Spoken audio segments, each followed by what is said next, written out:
할렐루야. 오늘은 사무엘하 20장 말씀 가지고 은혜를 나누도록 하겠습니다. 이제 다윗이 압살롬의 난을 당해서 엄청나게 고생했습니다. 그러나 결국 다윗이 압살롬의 난을 진압하고 이제 예루살렘으로 돌아오는 길이 있습니다. 그런데 그 돌아오는 길에 또 한 사람, 세바라는 사람, 베냐민 사람인데요. 이 베냐민 사람 세바가 또 반란을 일으켰습니다. 그래서 다윗 족속, 즉 유다 족속과 우리랑 무슨 상관이 있냐 그러면서 다윗 족속이 아닌 이스라엘 족속들을 선동해가지고 많은 사람들이 그를 따르고 그 세바가 이제 반란을 일으켜서 다윗에게 이제 도전하는 그러한 어려움을 또 겪게 되는 것을 보게 됩니다. 어쨌든 이 사람이 군사들을 모집해서 예루살렘으로 돌아오는 중에 있는 다윗 왕을 대적했습니다. 결국 전쟁이 벌어졌는데요. 그래서 다윗 왕이 요압 장군을 보내서 진압하게 만들죠.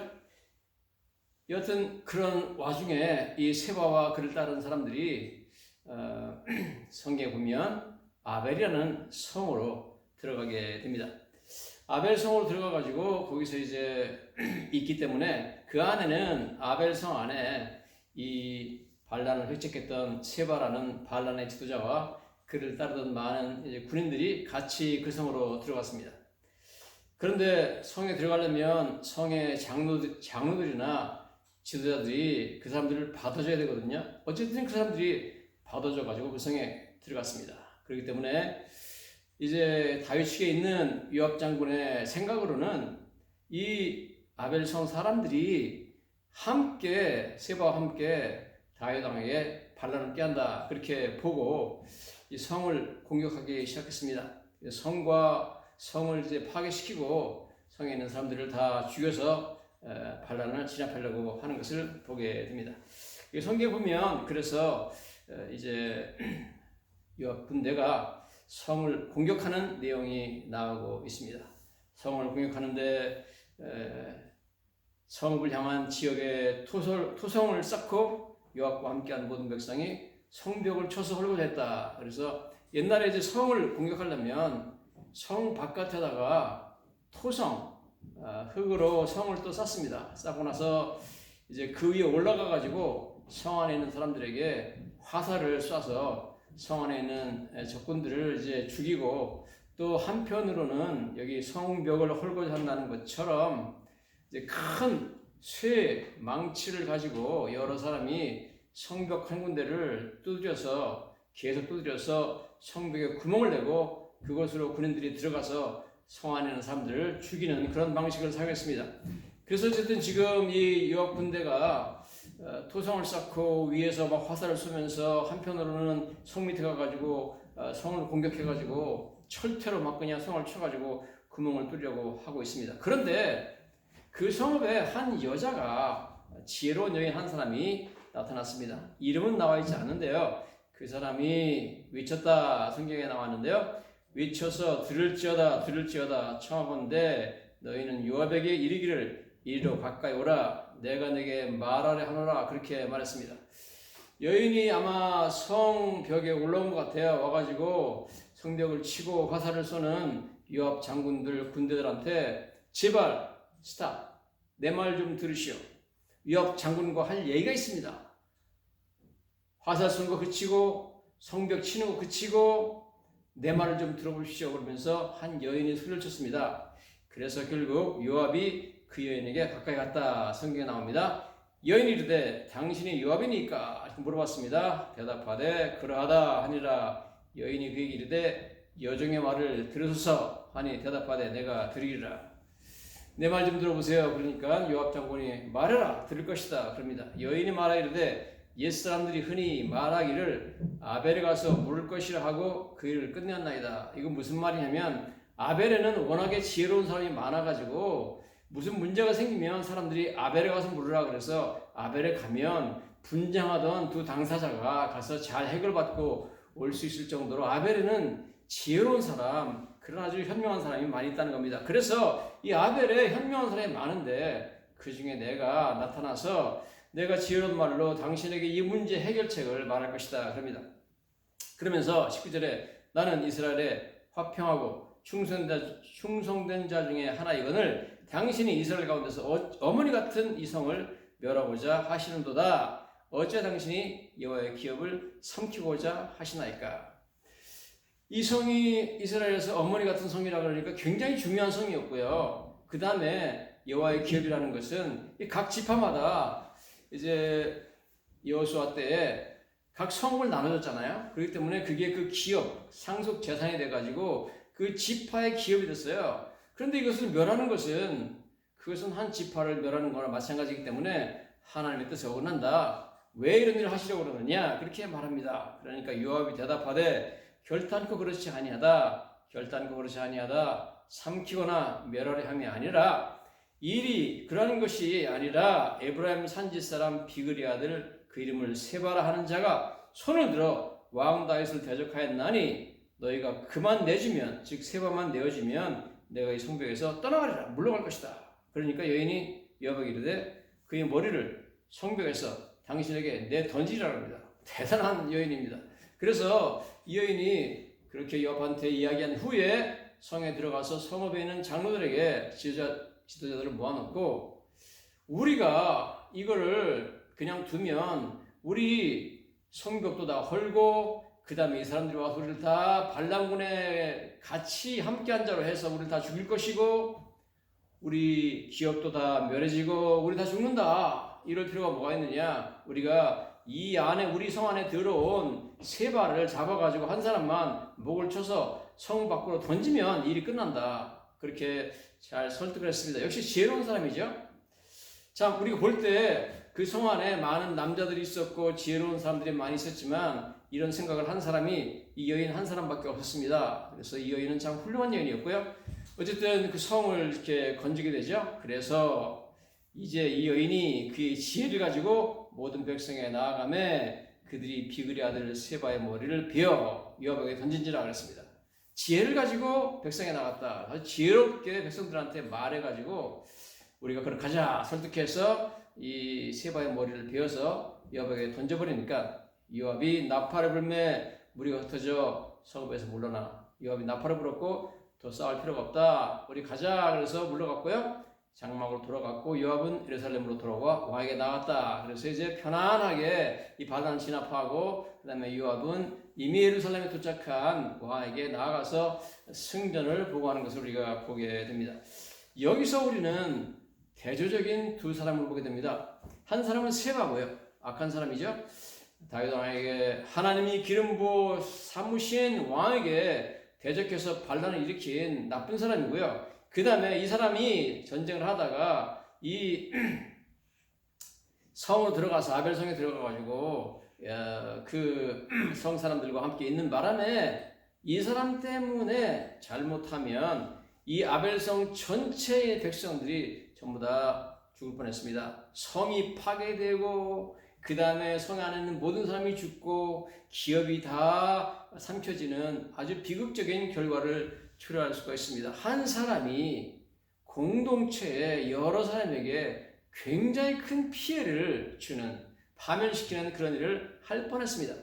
그런데 똑같은 성읍에 똑같은 시기에 똑같은 장소에 한 지혜로운 여인이 있었는데 이 여인이 나타나서 요압과 너무나 멋지게 협상을 함으로 말미암아 성읍의 파멸을 미연에 방지하고 성읍 사람들이 다 죽는 것을 미연에 방지하고 성읍을 살려내는 것을 우리가 보게 됩니다. 아벨성을 구원하고 세바의 반란을 종식시키고 아주 평화롭게 일을 잘 끝내는데 결정적인 공헌을 해가지고 수많은 사람에게 도움을 주고 수많은 사람에게 행복을 주고 수많은 사람의 생명을 살리는 귀한 일을 하는 것을 보게 됩니다. 여러분, 이처럼 한 사람이라는 것이 얼마나 중요한지 모릅니다. 한 사람은 어마어마한 자기가 속한 공동체에 어마어마한 피해를 줄 수도 있고 한 사람이 그 공동체에 크나큰 도움과 행복과 생명을 줄 수도 있다 하는 것입니다. 성경은 그 한 사람에 대해서 굉장히 강조하고 있죠. 로마서 5장에 가보면 한 사람에 대해서 얘기합니다. 로마서 5장 12절에 그러므로 한 사람으로 말미암아 죄가 세상에 들어오고 한 사람은 바로 아담이죠. 아담 때문에 죄가 세상에 들어왔습니다. 만약 아담이 죄를 짓지 않았다면 죄가 세상에 들어오지 않았다는 겁니다. 죄로 말미암아 사망이 들어왔나니. 여러분, 그러므로 아담이 죄를 지어서 인류에게 사망이 처음으로 들어왔습니다. 그러므로 원래 우리 모든 인간은 하나님이 창조할 때 얼마 동안 살다가 죽도록 창조되지 않았고 영원히 살도록 영생하도록 창조된 존재였습니다. 우리가 예수를 믿고 다시 영생을 얻는 것은 사실은 원상을 회복하는 것입니다. 원래 하나님께서 창조하신 모습으로 돌아가는 것뿐입니다. 그러므로 사람 다 죽죠. 그렇지만 예수 믿으면 영원히 산다는 것이 사실은 무슨 큰 없던 일이 아니라 원래 아담과 하와가 창조되었던 그 상태로 돌아가는 것이기 때문에 아주 자연스러운 것이다 하는 것입니다. 그 죄로 말미암아 사망이 들어왔고 한 사람으로 말미암아 이와 같이 모든 사람이 죄를 지었으므로 그렇게 말하고 있습니다. 즉 여기 성경에 보면 상당히 흥미로운 그런 표현이 쓰여 있습니다. 뭐라고 나왔냐면 모든 사람이 한 사람 아담 때문에 죄가 세상에 들어오고 사망이 들어오고 그 아담의 후손으로 태어난 모든 사람들이 아담과 같은 죄를 짓지 않더라도 모두 죄인이 되었고 모든 사람에게 사망이 이르렀다. 그렇게 성경에 말하고 있습니다. Therefore, 그러므로 just as sin entered the world through one man, 한 사람을 통해서 죄가 세상에 들어온 것처럼 and death through sin, 그 죽음은 죄를 통하여서 온 것처럼 and in this way, 이런 방식으로 death came to all men, 모든 사람에게 사망이 오게 되었고 because all sinned, 모든 사람이 다 죄를 지었기 때문에 그렇게 말합니다. 즉 아담 때문에 모든 사람은 아담과 같은 죄를 짓지 않아도 그냥 다 죄진 사람으로 취급받는다는 것입니다. 자, 그러면서 14절에 아담으로부터 모세까지 아담의 범죄와 같은 죄를 짓지 아니한 자들까지도 사망이 왕노릇하였나니 아담은 오실자의 모형이라. 상당히 흥미로운 말씀하고 있죠. 아담은 오실자의 모형이라. 이 오실자는 예수님을 말합니다. 즉 아담이라는 한 사람과 예수님이라는 한 사람을 비교하고 있죠. 아담 한 사람 때문에 아담 같은 죄를 짓지 않은 사람들에게도 사망이 왕노릇했다. 사망이 지배했다는 겁니다.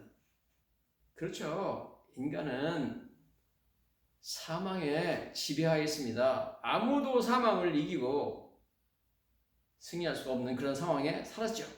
오직 사망을 지배하고 이기고 정복하고 승리하신 분은 부활하신 예수님밖에 없는 줄로 믿습니다. 그리고 우리도 예수님 안에서 사망을 정복할 수가 있습니다. 그러므로 여러분, 아담 때문에 한 사람 때문에 죄가 세상에 들어오고 사망이 들어오고 그 위에 사망이 들어온 정도가 아니라 사망이 왕노릇했다. 사망이 사람들을 지배하기 시작했다. 그렇게 말하고 있는 것을 우리가 성경을 통해서 보게 됩니다. 사망이 이렇게 사람들을 지배했다. 영어 성경에는 death reigned from the time of Adam. 아담의 때로부터 사망이 reign, 지배했다. 그렇게 말하고 있습니다. 자, 그런데 똑같은 방식으로 이제는 아담은 오실 자의 모형이죠. 아담은 앞으로 오실 자 예수님의 똑같은 패턴이 하는 것입니다.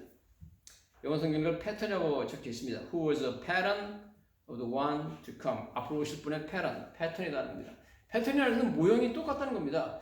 아담 한 사람 때문에 사람들 다 죄인이 되고 다 죄진 사람이 되고 그래서 사망이 되고 왕노릇했지만 똑같이 예수님 때문에 예수 믿는 자들에게는 아담 한 사람 때문에 모든 사람이 죄인이 되었지만 예수님 한 사람 때문에 예수 믿는 자들은 다 죄인이 아닌 의인이 된다. 그런 것입니다. 그 다음에 아담 한 사람 때문에 모든 사람이 사망의 지배를 받게 되었지만 예수님 한 분 때문에 그를 믿는 자는 모두 다 사망이 아닌 생명이 지배하게 된다는 것입니다. 할렐루야. 우리는 사망이 지배하지 않습니다. 예수 믿는 사람에게는 사망이 지배하지 않고 생명이 우리를 지배하는 줄로 믿습니다. 우리는 영생의 통치를 받는 사람들인 줄로 믿습니다.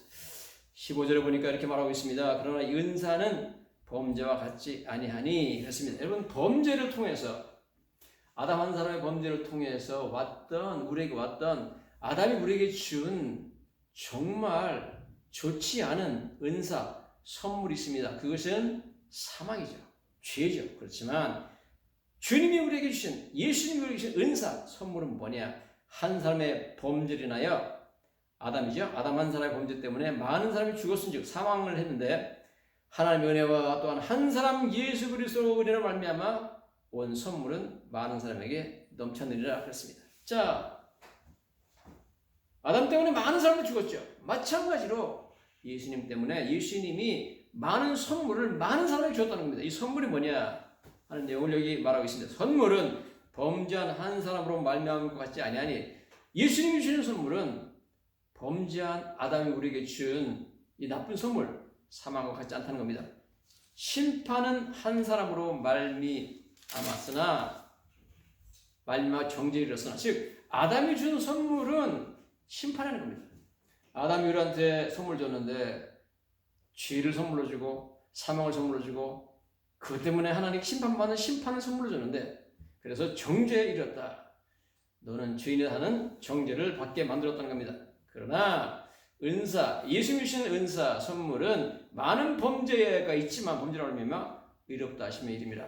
아무리 죄를 많이 져도 예수만 믿으면 너는 죄인이 아니라 의인이다. 너는 예수님처럼 양털처럼 흰 눈처럼 깨끗한 의인이다. 이런 선언을 우리가 듣게 된다는 것입니다. 이것이 바로 예수님 한 사람으로 말미암아 우리에게 오는 어마어마한 은혜인 줄로 믿습니다. 이 정죄에 대해서 말하고요. 그 다음에 의롭다함에 대해서 말하죠. 정죄라는 것은 너는 죄인이다 그러는 거고, 의롭다는 것은 너는 죄인이 아니다 하는 겁니다.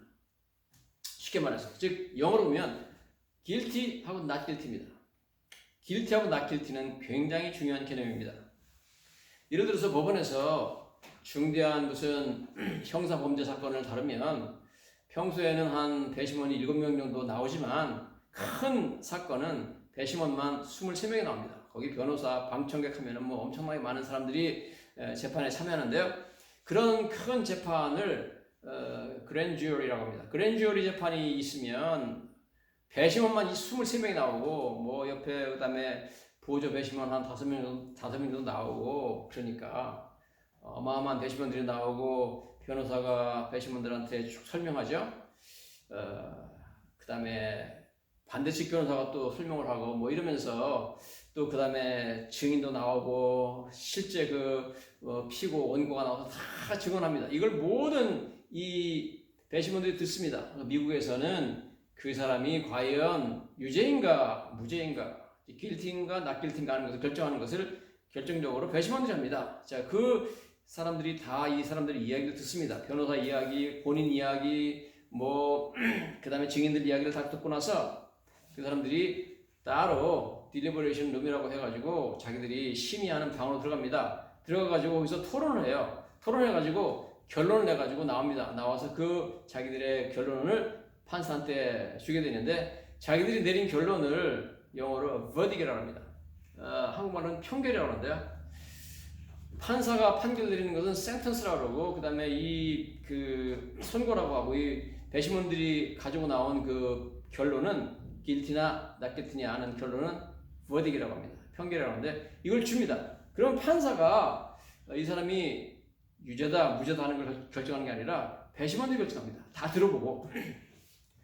여러분, 그러므로 이 guilty나 not guilty냐 하는 그 평결, verdict은 엄청나게 중요하죠. 예를 들어서 어떤 사람이 형사 범죄를 져가지고 뭐 예를 들어 살인 사건에 관련됐다. 이 사람이 과연 살인자는 아니냐, 유죄냐 무죄냐 하는 걸 결정해서 버딕이 나오잖아요. 버딕이 나오면 일단 그 피고가 재판 자리에 있다가 거기서 나와서 증인도 하고 뭐 증언도 하고 다 하다가 이제 배심원들이 이 사람이 유죄다, 이 사람은 유죄라고 선언하는 게 정죄죠. 성경은 정죄라고 하는데, 정죄해서 이 사람은 유죄다, guilty다 이렇게 판결이 나면 그 자리에서 재판소에 있는 경찰들이 바로 수갑을 채워가지고 바로 감옥으로 들어가 버립니다. 형사법원에는 보통 경찰들이 한 방마다 한 4명, 5명 있습니다. 그러니까 경찰들이 뭐 쫙 깔려있죠. 그 사람들이 바로 그냥 수갑 채워가지고 들어가 버립니다. 그러나 그 자리에서 이 사람은 not guilty, 죄가 없다, 즉 의롭다, 그렇게 선언이 나오면 이 사람은 그냥 무죄 석방돼가지고 거기서 너무너무 행복하게 뭐 만면에 웃음을 띠면서 좋아가지고 그냥 자유롭게 법원을 걸어 나와서 집으로 가게 되어 있습니다. 여러분, 그러므로 정죄냐 의롭다 함이냐 하는 것은 어마어마한 차이가 있습니다. 아담 한 사람 때문에 저와 여러분들 모든 사람들은 우리 죄 때문에 사망이 왔고 하나님 앞에 가서 유죄 판결을 받을 수가 없습니다. 유죄 판결 받는 걸 정죄라고 합니다. 정죄 당할 수밖에 없었지만 예수님 때문에 예수님이 저 여러분들의 모든 죄값을 대신 다 치르셨기 때문에 그것만 믿으면 하나님 앞에 갔을 때 하나님께 너는 무죄다, not guilty, 너는 의롭다, righteous 이렇게 선언을 하신다는 겁니다. 이건 뭐 어마어마한 차이가 나는 거죠. 그래서 저 여러분들이 의롭다함을 받고 천국으로 영생의 세계로 들어갈 수가 있는 줄로 믿습니다. 계속해서 한 사람에 대한 얘기를 하죠. 17절 로마서 5장 17절에 한 사람의 범죄로 말미암아 사망이 그 한 사람을 통하여 왕노릇 하였은즉 더욱 은혜와 의의 선물을 넘치게 받는 자들은 한 분 예수 그리스도를 통하여 생명 안에서 왕노릇 하리로다 그랬습니다. 그래서 여기서는 지금 뭐라고 말하냐 하면 한 사람 아담의 범죄 때문에 사망이 왕노릇했지만 이제 예수 믿는 자들은 위에는 생명이 왕노릇하지만 또 한편 생명 안에서 그 사람들이 왕노릇하겠다는 겁니다. 여러분, 예수님이 우리 왕이니까 우리는 예수님 안에서 생명이 지배하는 세계에서 우리 자신이 왕노릇하게 된다는 겁니다. 이건 어마어마한 지금 반전을 말씀하고 있습니다. 그런즉 한 범죄로 많은 사람이 정죄에 이르는 것처럼, 그렇죠? 아담의 한 범죄로 말미암아 많은 사람이 정죄에 이르는데 길티 판결이 이랬던 거죠. 한 의로운 행위, 예수님의 의로운 행위, 예수님께서 우리 모든 죄를 대신하시고 십자가에 달리신 그 의로운 행위 때문에 많은 사람이 의롭다 하심 받았다. 즉 not guilty 판정을 받았다는 겁니다. 또 의롭다 하나님께서 선언을 받았다는 겁니다. 이거 어마어마한 일이죠. 여러분, 성경에 보면 애굽에서 이스라엘 백성들이 430년 동안 430년간 고된 땅에 살았어요. 그런데 그 사람들이 뭐 우상 숭배하고 뭐 애굽 사람하고 똑같이 죄악된 생활을 했습니다. 그런데 어린 양을 죽여서 유월절날 분설조 인방에 피를 바르죠. 피를 발랐을 때 하나님께서 애굽 전체를 심판하십니다. 그렇죠? 심판해가지고 모든 집의 장자를 다 죽이고 짐승의 장자까지 다 죽이는 그런 심판을 행할 때에 오직 어린 양의 피를 바른 그 집안에 있는 사람들은 죽음이 넘어가죠? 죽음의 천사가 넘어갑니다. 넘어가서 심판을 받지 않았습니다. 그것은 물론 그 애굽에 있는 이스라엘 백성들도 애굽 사람과 똑같은 죄인이지만 어린 양 피 때문에 하나님께서 심판 안 했다는 겁니다. 죄 없는 사람으로 여겼다는 겁니다. 의롭다 선언했다는 겁니다. 여러분, 이게 대단한 일입니다. 나중에 이스라엘 백성들이 광야에 나와서까지 금송아지를 만들어가지고 이게 우리를 애굽에서 이끌어낸 신이다 그러면서 우상숭배 하잖아요. 그 정도로 우상숭배에 빠진 사람들입니다. 이 사람들이지만 이렇게 죄 많은 사람들이지만 어린 양의 피에 공로로 말미암아 문설조 인방에 바른 그 공로로 말미암아 하나님이 심판 행하지 않았어요. 정죄하지 않았습니다. 여러분, 저와 여러분들은 예수님 믿고 예수 그리스도의 피를 믿으면 피의 능력이 예수의 피가 우리의 마음의 문설조 인방에 발라지고 그것 때문에 우리에게는 심판이 넘어가는 줄로 믿습니다. 이 예수의 피 때문에 우리를 하나님께서 의롭다 선언하시고 not guilty로 선언하시는 겁니다. 그래서 우리는 자유입니다. 19절입니다. 한 사람이 순종하지 아니함으로 많은 사람이 죄 있는 것처럼 한 사람이 순종함으로 많은 사람이 의인되리라. 아담이 불순종해가지고 많은 사람이 죄인이 되는데 예수님이 순종하시고 예수님은 하나님의 말씀에 순종하시고 십자가에 죽기까지 순종하셨기 때문에 많은 사람이 예수 믿는 많은 사람이 의인이 되리라. 여러분, 얼마나 놀랐습니까? 아담 한 사람 때문에 모두 다 죄인이 됐지만 예수님 한 분 때문에 예수님 믿는 모든 사람은 다 의인이 되는 줄로 믿습니다. 죄인이냐 의인이냐 길티냐 낫길티냐 이건 어마어마한 차이가 납니다. 율법이 들어온 것은 범죄를 더하게 하리니 죄가 더하는 것에 은혜가 더 넘쳤다. 율법은 범죄를 확실하게 규정했기 때문에 그렇죠. 이런 죄가 사망 안에서 왕노릇한 것 같이 은혜도 또한 의로 말미암아 왕노릇하여 우리 주 예수 그리스도 말미암아 영생에 이르게 함이라. 자, 그래서 여러분 은혜가 지금 왕노를 탄다는 겁니다. 여러분 우리 인생을 지배하고 있는 것은